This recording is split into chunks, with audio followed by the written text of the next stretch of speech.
Aí a gente está falando de investimentos simples, bons investimentos, né? Você vai escolher ali ou XP Investimentos ou BTG Pactual, que são duas corretoras com competitividade. Aí eu faço parte do BTG, então não puxa a brasa só para minha sardinha, falo de um concorrente à altura, que também é muito bom, que é a XP Investimentos. E lá você tem centenas de bancos emissores que vão disputar pelo seu dinheiro através de uma concorrência de taxas. Né? Então, por exemplo, né, o Will vai falar assim, olha, eu te pago num CDB de 5 anos, falando isso para o investidor, eu te pago ali 15% ao ano. Aí o John já vai falar assim, olha, eu na verdade só posso pagar 14,8%. E o Rafa fala assim, não, minha situação está um pouco mais difícil, eu só posso pagar 14,5%. Naturalmente, respeitando o FGC, que é uma proteção que você tem em rendas fixas, você vai ali colocar o teu dinheiro junto com o John. Sim. Quando você começa a aumentar um patrimônio de uma forma mais absurda, chegar ali em 500 mil, 1 milhão, 2 milhões, aí você já tem que começar a olhar para o FGC. Aí você vai chegar e falar assim, bom, já coloquei todo o dinheiro que eu podia com o John, agora se o John quebrar eu estou numa situação mais arriscada. Não vou mais colocar dinheiro aqui, deixar só no meu limite de proteção, vou começar a colocar dinheiro com o Will. Bati ali o limite com o Will, vou começar a colocar dinheiro com o Rafa.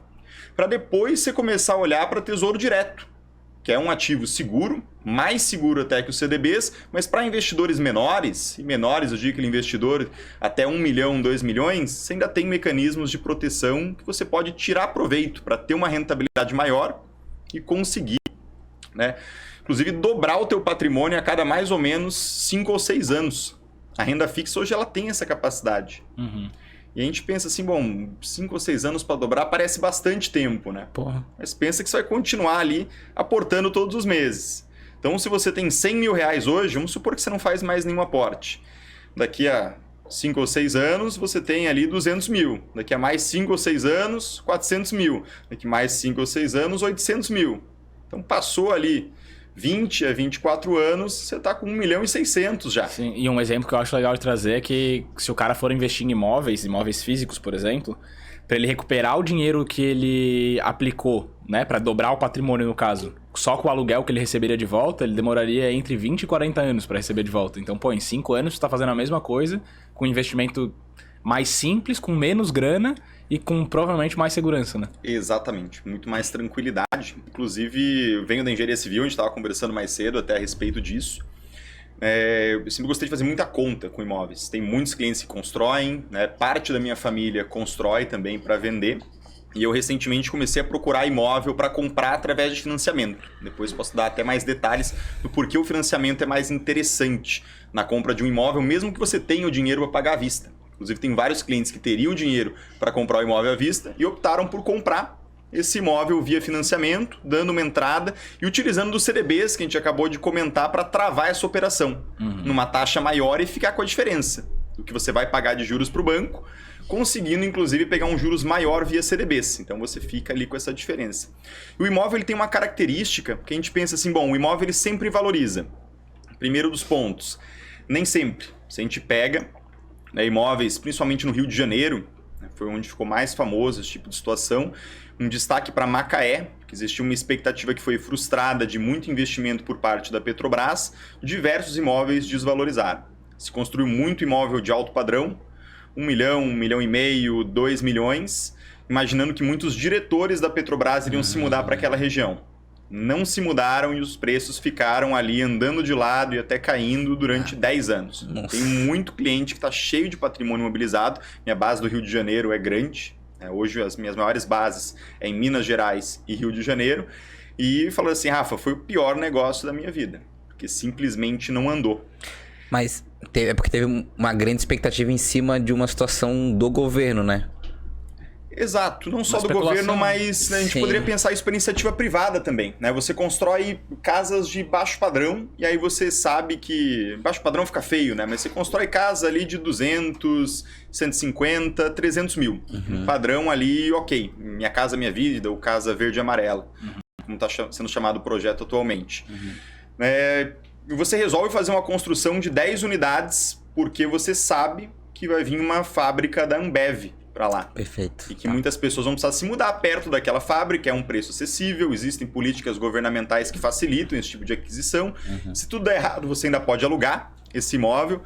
E o que acontece é que, na verdade, a Ambev decide que ela não vai expandir a operação dela nesse momento. Eles vão segurar mais alguns anos, talvez vejam até algumas outras regiões Né? Ou, por exemplo, a gente teve agora uma fábrica da Havan, não lembro a localidade exata, agora acho que foi pelo Nordeste, posso estar enganado, né, que pegou fogo. Né? E pelo que eu entendi da notícia, naturalmente isso pode mudar, eles vão reavaliar, mas a intenção não é construir outra fábrica da Havan. Então pense se você tem imóveis por aquela região focada em alugar para o público que trabalha ali. Né? Ou se você tem qualquer outro tipo de imóvel, um shopping, um supermercado grande, né? Isso vale para farmácia, padaria em menor escala, isso tende a valorizar o imóvel. No dia seguinte que pegou fogo ali, se você tivesse ali uma marcação como a gente tem no mercado, Marcação mercado. o preço exato do que aquilo vale, você teria visto uma desvalorização do seu imóvel. Então, a gente, enquanto brasileiro, a gente se ilude muito com essa questão de que imóvel ele só valoriza. É o que acontece na grande maioria dos casos. E no longo prazo, né? No longo prazo, e tem algumas outras características, como nossa renda fixa, a gente comentou no início, ela tem um prêmio muito alto. Se o seu imóvel ele valoriza, mas valoriza menos do que a inflação, você perdeu dinheiro. Se ele até valoriza a mesma quantidade que a inflação, mas a Selic se manteve com um tamanho muito maior do que a inflação nos últimos 5, nos últimos 10 anos, você perdeu dinheiro também.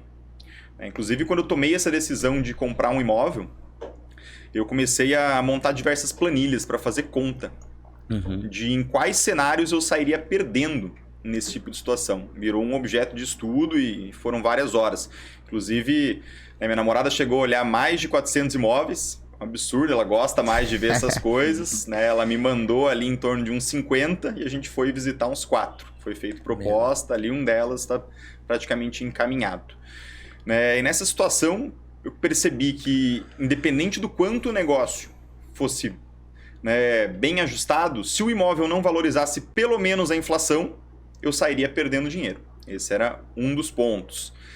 Um outro ponto ali que a gente pode considerar, geralmente os imóveis em Florianópolis, isso com dados de corretoras aqui da região, e eu peguei alguns estudos acadêmicos da UFSC, de bairros específicos, eles valorizam acima da inflação. Em torno de mais ou menos 1,5% em média, nos estudos que eu peguei junto com a informação da corretora. 1,5% acima da inflação. Exatamente, 1,5% acima da inflação. Então seria um IPCA mais 1,5% ali o prêmio. Sendo que a título de comparação a gente tem CDBs pagando IPCA mais 7, IPCA mais 6. Então ainda é uma valorização maior, mas nessa conta a gente também não está considerando o aluguel, que poderia dar mais ali uns 6% ao ano, poderia dar mais um 4,5% ao ano. Então essa conta ela fica bem parecida ali com o CDB e qualquer tipo de ajuste já faz ali algum tipo de mudança. Então não valorizou igual a inflação, não faz sentido. E uma coisa que a gente não percebe, isso aqui é interessante ali, porque são poucas pessoas que conseguem ter esse tipo de identificação. O imóvel ele valoriza mais nos primeiros anos, quando o imóvel é novo. Passado ali mais ou menos uns 10 anos, ele continua valorizando uma taxa boa. Chegou ali com mais ou menos 20 anos, ele desacelera bastante a valorização. Passou dos 30, aquilo ali não valoriza mais quase nada. Começa a perder para a inflação. Muda a tendência. Eu visitei imóveis novos e imóveis antigos. Arquitetura. Fica claro ali, assim, que hoje as pessoas gostam de um estilo de piscina, de um estilo de salão de festa, que você nem sempre consegue adaptar. Aquelas casas quadradas sem telhado. Exato. E não só a parte estética, mas de detalhes de usabilidade, realmente. Um dos imóveis que eu visitei, eles tiveram um problema com tubulação de cobre, que foi utilizado durante algum tempo, mas a durabilidade ali é de mais ou menos 15 a 17 anos. Passou disso, começa a oxidar o material e dar infiltração em tudo. A vida útil, inclusive dos canos de PVC, também é em torno de 15 a 20 anos, muitas vezes dura um pouco mais. Estrutura, durabilidade é em torno de 50 anos. Pintura, você vai ter que pintar a cada 5 anos. São coisas que as pessoas não colocam na conta. Se você tem um imóvel via pessoa física e você já tem um salário relativamente ok, você vai pagar ali 27,5% de imposto em cima do aluguel. Se não estiver sonegando, que aí é fora da lei, a gente não entra nesse aspecto. Mas é um imposto altíssimo. Sendo que via fundos imobiliários, que seria uma outra alternativa, você é isento de imposto. Além do prêmio ser um pouco maior. Por enquanto, a gente é isento de imposto na pessoa física. Pessoa jurídica, já existe tributação. Então, vocês pensam em comprar um imóvel em algum momento? Cogita a possibilidade de um financiamento. Já vou entrar em detalhes sobre esse aspecto específico. Verifica a idade do imóvel. Porque se a sua ideia é proteger a tua operação com uma valorização acima da inflação, já descarta imóveis com mais de 20 anos, isso não vai acontecer. Localização é importantíssimo, quanto aquele bairro ainda está crescendo. Inclusive, tem alguns estudos que comprovam que boa parte de se fazer um bom negócio com imóvel está atrelado ao terreno que você pega, aquela localização. O McDonald's ganhou muito dinheiro com isso nos Estados Unidos. Falam até hoje que o negócio Dizem que o negócio dele era o terreno, né? Isso, é um caso histórico. Eles falam assim, é uma empresa de comprar terreno, não é uma empresa de hambúrguer. Então, você escolher um bom local é essencial. Vai ter que pesquisar muito, vai dar uma trabalheira danada.